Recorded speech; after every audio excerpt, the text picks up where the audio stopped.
In 1951, Sir Richard Dahl and Sir Austin Bradford Hill sent a questionnaire on smoking habits and general health to all 59,600 physicians in England and received over 41,000 completed questionnaires.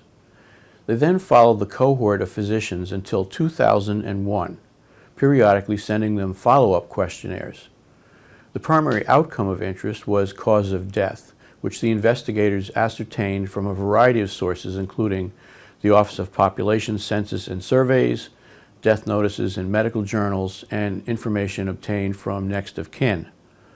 Ultimately, the study determined that at least 24 different causes of death were significantly associated with smoking.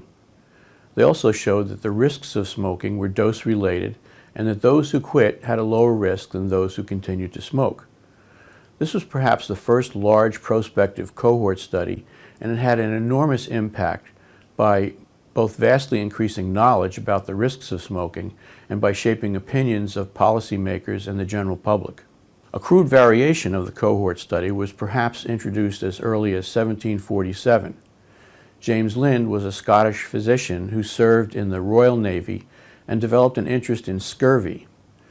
His theory was that chronic exposure to damp sea air caused scurvy by clogging skin pores and preventing the body from ridding itself of toxic wastes.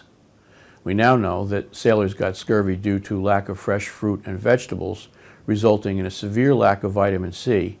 This in turn weakened blood capillaries and caused them to rupture with even minor traumas. Just chewing food caused bleeding gums in some people. Lind also believed that acidic foods could open skin pores and cure scurvy.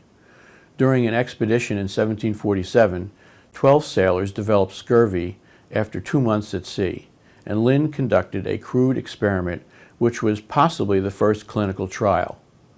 The 12 men were divided into 6 pairs.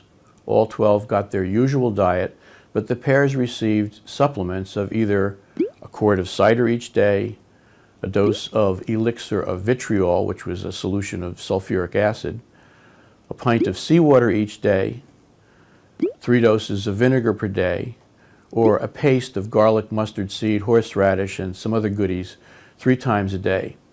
None of these men improved. The last pair of seamen ate 2 oranges and a lemon each day, and after 6 days, one of these men was completely recovered, and the other was nearly fit for duty. Lind published his observations and recommended a ration of citrus fruit for sailors, but his recommendations were ignored for about 50 years. Nevertheless, this primitive experiment was a forerunner of today's randomized clinical trial.